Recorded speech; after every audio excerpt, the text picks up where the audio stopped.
The rain had been falling since dawn, tapping softly on the cracked windows of the small, dimly lit apartment where 7-year-old Lily sat with her little brother Jonah, their thin bodies curled together beneath a frayed blanket.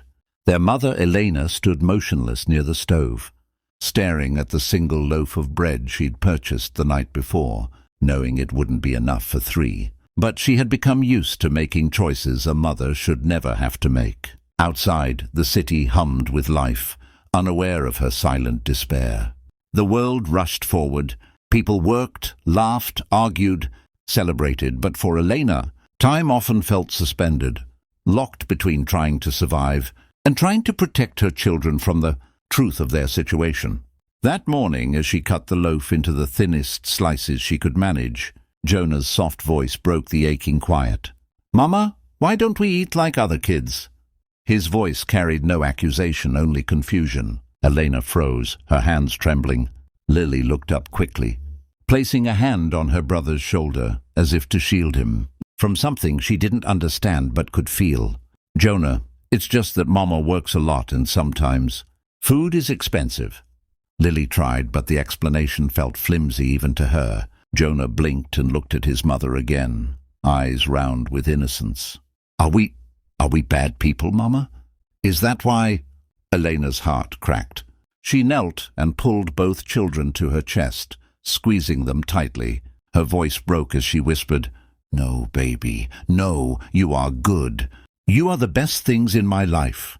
But the weight of their situation hung heavy, like a storm cloud that refused to break. What she didn't know was that someone else had heard, someone who had been quietly watching her struggle for months. Across the street lived a man named David, a single father raising his own daughter, Rose. He was a mechanic working long, dirty hours just to keep their lives steady after the passing of his wife. He wasn't rich, but he had just enough to keep food on the table, enough to keep his daughter smiling, enough to sleep at night without fear of the electricity being cut off. David often saw Elena walking home late, shoulders hunched, children trailing behind her with tired eyes. He noticed the way she tried to straighten her clothes, so others wouldn't see the wear, how she always let her children eat first, how her own face grew thinner month by month. He didn't know her story, but he recognized struggle. He recognized the quiet pain of someone fighting the world alone. That morning, he was leaving for work when he heard the small, muffled voice through the cracked hallway window. "Are we bad people, Mama?" And then silence. A silence that hurt. A silence that felt heavy in his chest. He paused, his hand still on the stair railing. Something inside him shifted, a memory of sitting with his daughter, years back after her mother died. The way Rose had asked, "Daddy, why did God take Mommy? Did we do something wrong?" He remembered the helplessness of being unable to fix a pain that didn't belong to him.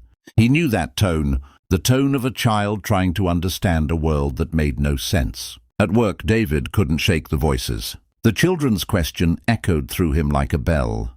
He found himself tightening bolts too hard, misplacing tools, drifting into thought. His co-worker, Sam, nudged him around noon. "You good, man?" David nodded, but Sam didn't believe him. No one comes back from grief without scars. David clocked out early that day, telling his boss he needed to take care of something personal. He stopped by the grocery store, picking out items slowly: bread, milk, rice, chicken, fruit, vegetables. He added a box of crayons and a stuffed rabbit for the children, though he had no logical reason to. Some things weren't logical, they were human. When he reached Elena's building, he hesitated. He didn't want to embarrass her. He didn't want to make her feel like a charity case. Pride was often the first thing to starve, but the last thing to die. He swallowed, gathered his courage, and knocked. Elena opened the door slightly, her eyes tired, suspicious. She had long learned that the world rarely knocks with kindness. When she saw who it was, she blinked, surprised. They had only exchanged small nods in passing. "Hi," David said quietly, holding the grocery bags awkwardly. "I hope this isn't too forward. I heard something this morning, and I thought maybe you could use this." Elena froze, her face shifting from confusion to realization to something like shame. "We're not asking for help," she whispered quickly. David nodded. I know. But sometimes we still need it. She hesitated, her pride strained. Her children watched from behind her, eyes wide at the sight of food. Jonah clutched Lily's shirt. Elena's voice cracked. Why are you doing this? She whispered. David took a slow breath. Because once I heard my own child ask something like that, and I couldn't let another parent feel that alone. Her tears fell silently. She opened the door fully. The apartment felt different that evening, lighter somehow, as though the simple act of kindness had shifted the weight of the air itself. Eleanor helped put the groceries away, while the children examined the crayons and the stuffed rabbit with awe, as though they were treasures from another world. David didn't stay long. He stepped back into the hallway after setting the bags down, giving Eleanor the dignity of space. But before he could leave completely, she called softly after him. Thank you, truly. He nodded once, then descended the stairs. But that moment, small, quiet, humble, was the beginning of something far greater than charity. It was the beginning of community, of two families filling each other's empty spaces without asking anything in return. Over the next weeks, David and Elena began speaking more. First in short exchanges, weather, work, little pleasantries, but slowly the conversations deepened. They talked about bills, exhaustion, the fear of failing the children they loved more than themselves, the pain of loss, the loneliness of adult life when survival leaves no room for dreaming. Their children too grew close. Rose and Lily became inseparable, coloring pictures together at the cracked kitchen table, while Jonah followed David everywhere, fascinated by tools, machines, and the grease-smudged certainty of someone who could fix things. He admired that.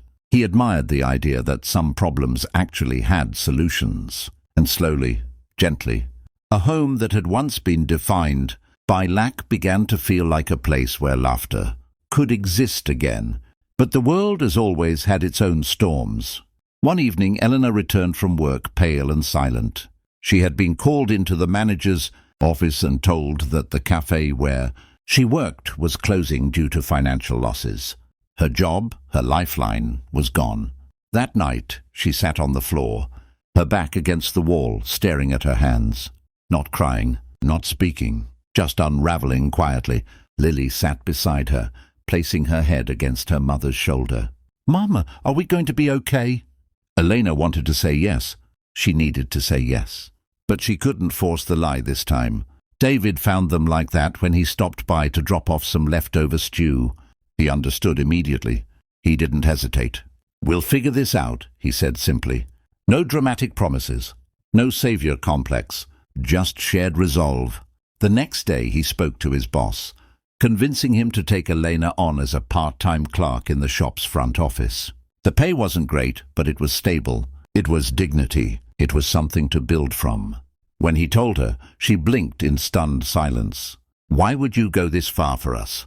David looked at her then, not pitying, not heroic, simply human.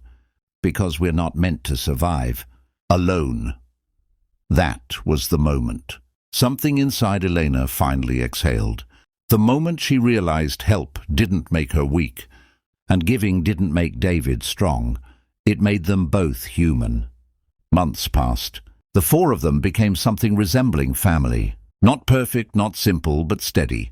They shared dinners, walked to school together, fixed things around the apartment, celebrated small victories, bills paid on time, school projects completed, laughter returning to rooms where silence used to echo. One crisp autumn evening, as the leaves turned gold and the sky burned orange, the children played in the courtyard while Elena and David sat on the stoop. Jonah was helping Rose and Lily build a cardboard house, taping pieces, together with serious concentration. Elena watched them, eyes soft. "They look happy," she murmured. David nodded. "They are, because they know they're safe. And that's everything." Then, out of nowhere, Jonah looked up and shouted proudly, "Mama! Daddy Dave is helping us build our house." The courtyard went still. Elena's breath caught. David slowly turned toward her. Jonah said it so innocently as children do, without hesitation, without thinking of boundaries, without fear of being wrong. Elena's eyes glistened, but she didn't look away. She held his gaze. No words were necessary. Some things are answered in silence. Life didn't magically become perfect. Bills still came. Work was still tiring. The world still demanded effort. But the difference now was togetherness. The difference was that when storms came, no one faced them alone. And one night, as Elena tucked Jonah and Lily into bed, Jonah wrapped his arms around her and whispered, "Mama, remember when I asked if we were bad people?" Elena nodded, her heart tightening. Jonah smiled softly. "I know now. We're not bad. We were just waiting for the right people to find us." Elena pressed her forehead to his. "Yes," she whispered, "we were." And to everyone listening to this story now, if it touched your heart, if it reminded you that kindness matters, that no one is meant to stand alone, then don't forget to subscribe to this channel. Your support helps more stories like this reach others who need them. Stay, listen, grow, and be part of something that reminds the world that goodness still exists.